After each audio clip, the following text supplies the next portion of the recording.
I'm Paul Harris for Kitco Mining here at OceanaGold's Hale Gold Mine, the fourth largest gold mine in the United States and the largest east of the Mississippi. The company is also the most recent gold company to list on the New York Stock Exchange. I'm here to find out a lot more. Come and join me. Long before the California gold rush of the 1840s, the Carolinas were the leading source of gold production in the Americas. Gold was first discovered at Hale in 1827, with the site seeing intermittent production in the decades that followed. The Hale mine produced more gold than any other mine east of the Mississippi, an accolade the modern gold mine here at Hale holds. The modern chapter at Hale began in 2007 with Ramaco Minerals, which following exploration began mine construction. Ramaco never became a producer, however, as OceanaGold acquired Hale in 2015. Commercial production followed in 2017. Since then, Hale has produced over 1.4 million ounces of gold from open pit and underground mining methods.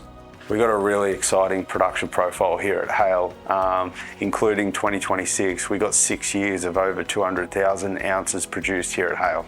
Yeah, the production jump this year will be close to 35%, which is really exciting from us. Primarily, a lot of the jump stems from the Hale underground mine, which we transition into higher ore zones over the next 12 months. Higher production at lower cost at Hale in 2026 raises the prospect of OceanaGold delivering even better performance than in 2025 that saw a record profit, a 42% increase in the cash balance to $477 million, and that after repurchasing $175 million of its own stock and tripling its quarterly dividend. The higher gold price is always exciting, but for me and my team, our opportunity and responsibility is to ensure that we maximise the asset for what it is right now. Look for those 1% opportunities to improve, and fundamentally those 1% opportunities turn into significant gains at a higher price. And there is more to come as underground development and exploration along a prospective 5-kilometre corridor in the Carolina Slate Belt and at depth point to many more years of operation at Hale. Exploration opportunities at Hale are organic, which is extremely exciting not only for us on the site, but also for our shareholders. We've got record budgets set over the next few years to explore the site further and invest and create more opportunity for our future. A breakthrough at Hale was the discovery of mineralised bodies below the historical pits, blind discoveries with little or no superficial expression made by drilling.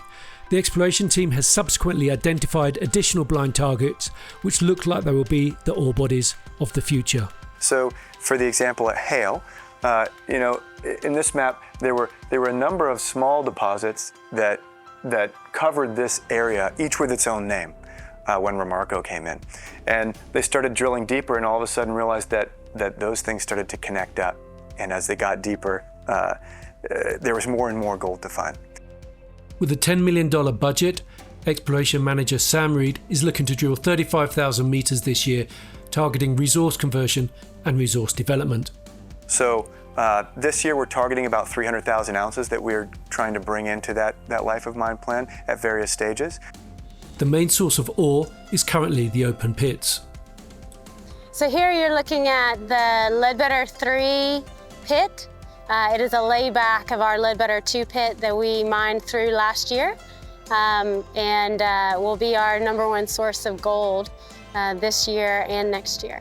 On an average, we mine 30 million tons and move around 36 million tons. We are currently in Ledbetter 3 pit, which is the third layback of one of our pits.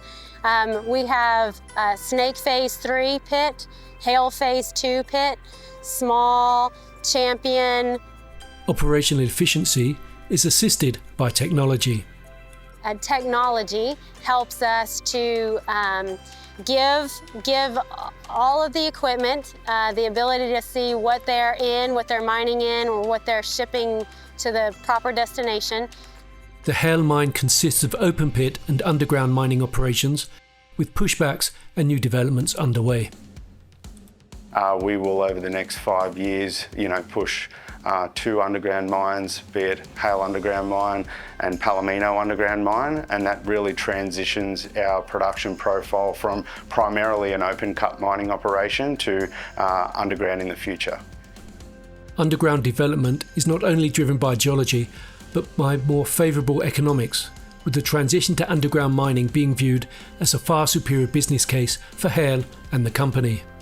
It's a significant cost reduction by removing the stripping campaigns from the open cut and transitioning the declines directly into the underground ore bodies.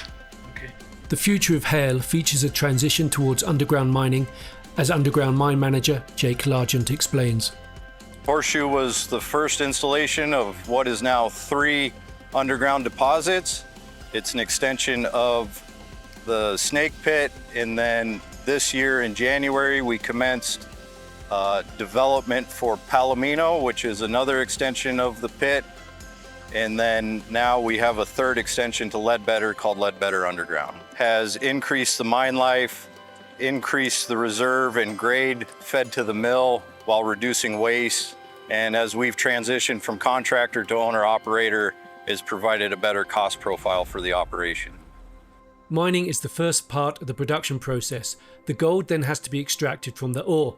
The carbon-in-leach flotation plant is a far cry from the stamp mill that worked the ore more than 100 years ago. Processing manager Justin Johns explains the challenge. We have refractory ore bodies. The biggest component here in terms of our process is the fine grinding. And the fine grinding involves using a tower mill and an isomill, reducing the product to 14 microns, or bug dust is maybe one word of putting it. And that gives us the ability to tap the potential gold and maximise the recovery. Our plant runs around that 2.8 to 3 million tonnes per annum, and recovery is around 2.5% above our feasibility. As with the mining operations, the operational efficiency of the plant is assisted by technology.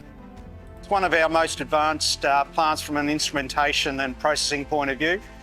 What we do to assist that in terms of making money is run advanced logic within the control, with also exploring other avenues around artificial intelligence, provide insights for the operational team in making good decisions quickly.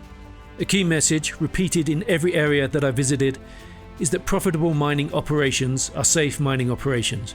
Safety is number one for me, for everyone on the team and everybody on site.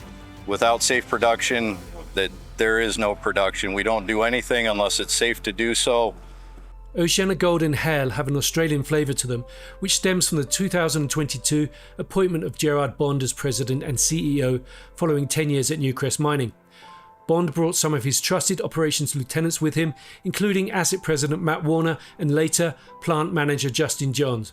These enable Hale to benefit from their global operations experience.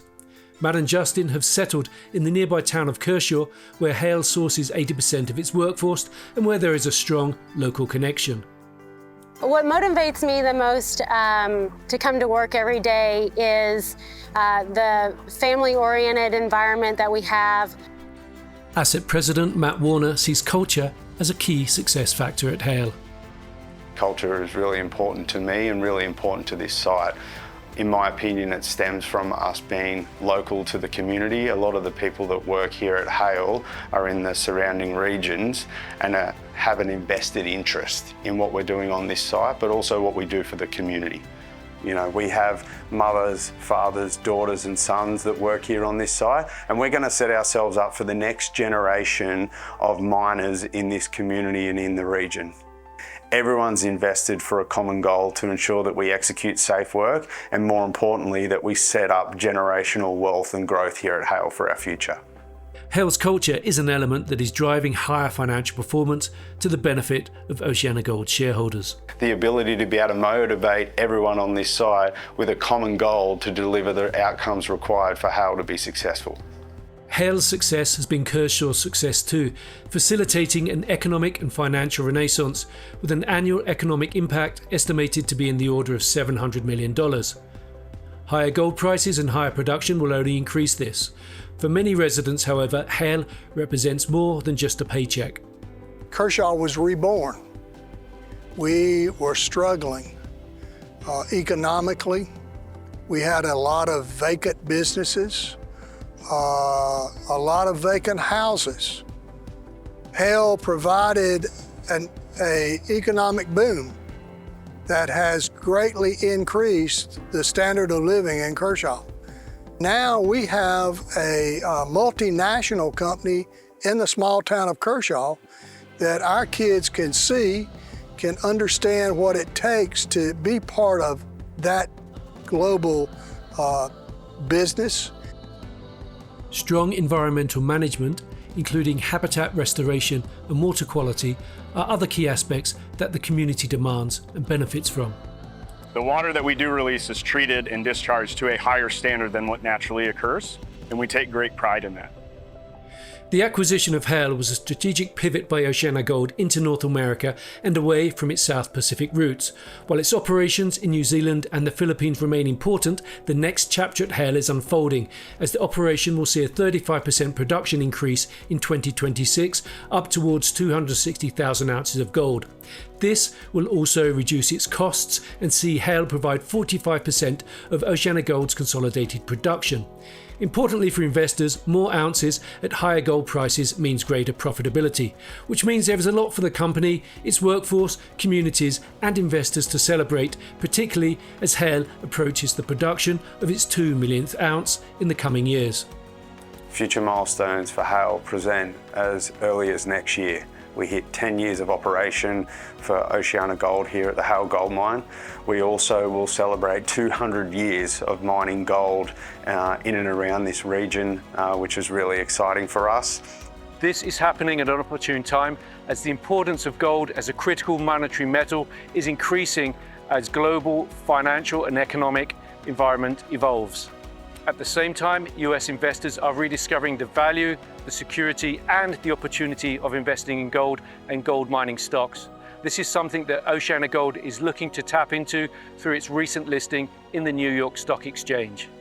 That and Hale's growth path means that gold mining east of the Mississippi is once again elevated to the national stage. This is Paul Harris for Kitco Mining in Kershaw, South Carolina.